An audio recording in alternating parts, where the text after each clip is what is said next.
All right, fellas, today we're going through the forbidden numbers, the male attractiveness scale from 1 to 10. And before you start crying, Brett, beauty is subjective. Well, yeah, and water is technically wet. Now let's get into some science, some psychology, and probably hurt some feelings along the way. But hey, you clicked the video, so tough shit. And at the end, I'm gonna even rate myself. So if you like this video, subscribe or stay forever a 5, your choice. All right, so I've refilmed this segment for 1s and 2s out of 10 because frankly, they're so incredibly rare and these people already have it hard enough. They don't need a giant spotlight shined on them. So it's quite obvious 1s and 2s are people with severe abnormalities, often by things out of their control, whether it's medical conditions or external trauma. But of course, it's important to remember everybody without exception is worthy of being loved. And the reality is, on a molecular level, on a metaphysical level, nobody is more valuable than anyone else. We are all exactly the same. Some just have different composition that give off the illusion of more attractive, but it's important to remember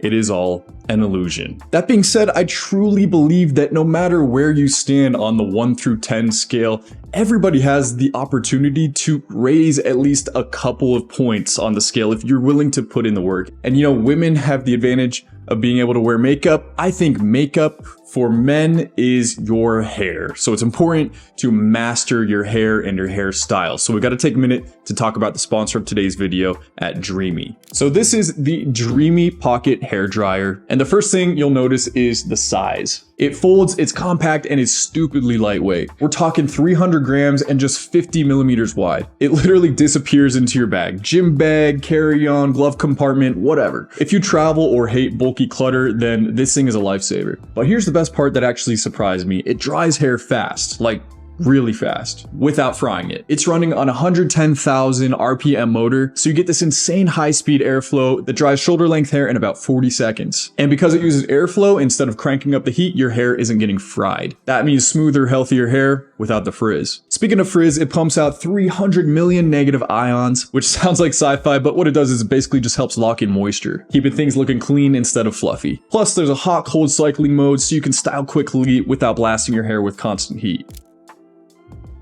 And depending on your hairstyle, it comes with 2 nozzles. The unfrizz nozzle, which gives you sleek, straight, shiny look, super smooth, super controlled airflow, and the auto wrap curling nozzle. This one's fun. It basically wraps and dries your hair at the same time, so you get a soft curl without needing extra tools or risking heat damage. If you want to upgrade your hair routine or just want something that's compact and powerful, Dreamy's Black Friday sale is already live. Get up to 55% off with my code BRETTM10, which includes an extra 10% off the top of the Black Friday sale. Grab it at the lowest price this year. Link is in the description. 3 out of 10 is the first level where you're out of the medical conditions and deformities category, but from their normal genetic rendering, they are the most challenged. They aren't anxiety inducing to look at, but are generally judged as well below average looking. And they might get comments from impolite people about their looks on things such as eyes too far apart, a non-existent chin, or terrible skin. But the good news is they have lots of room for improvement. 4 out of 10. You're not ugly, but you're also not being cast as the love interest in a rom-com. You're the dude who hands the main character his Uber Eats. This is a slightly unattractive man who puts little to no effort into his physical appearance. So perhaps he has a double chin, unkempt hair, is balding a little bit, and has bad posture. You can think your average bodega cashier,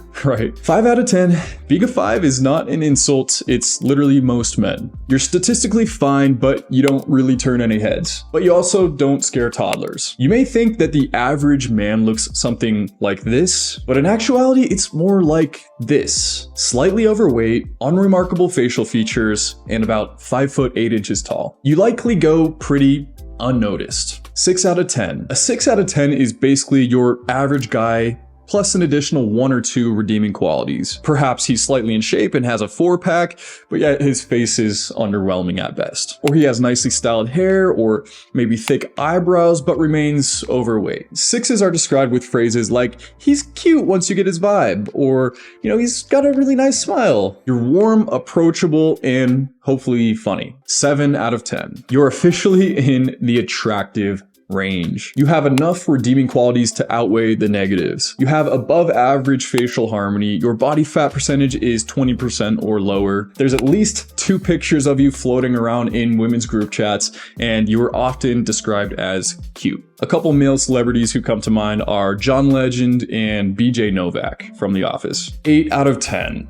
At 8, you've got above average facial symmetry, a strong frame, and a vibe. You don't need perfect genetics, you've just optimized everything you can control. You can think Ryan Gosling from Crazy Stupid Love. He's fit, handsome, but yet he has a weak chin and kind of small eyes. And also, he's not super tall. He's got an abundance of attractive features, but he's not in the top 10% of the main 3.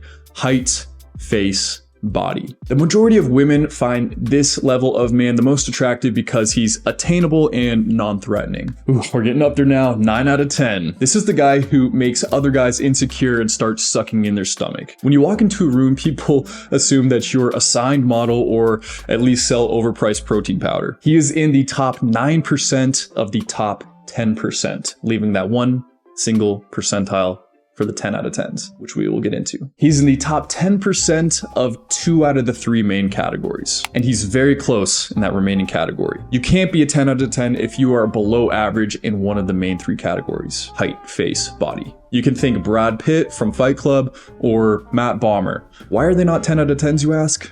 Well, they're 5'11".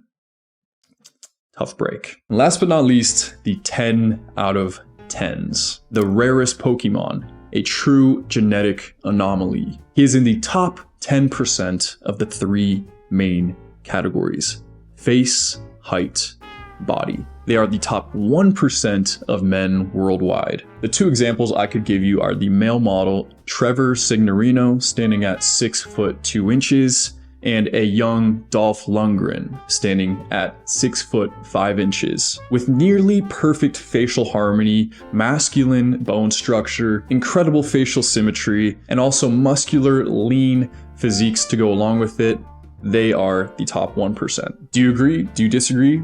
Let me know down below. And now the moment you've maybe all been waiting for, I don't know. I'm going to rate myself. So just being honest with you guys, being a white man standing 6'3", blonde hair, blue eyes, 200 pounds. I'm muscular and lean at 7% body fat, putting me in the top 10% of the body department. My face, I would say, is masculine, wide jaw, good facial harmony, yet some point deductions for negative canthal tilt and a low hyoid bone, which affects my side profile. I'll put myself just shy of the top 10% for face. And of course, being 6'3", that puts me in the top 10% for height. Therefore, statistically speaking, you may disagree, you may not, you can let me know, that puts me at about a 9.6 out of 10.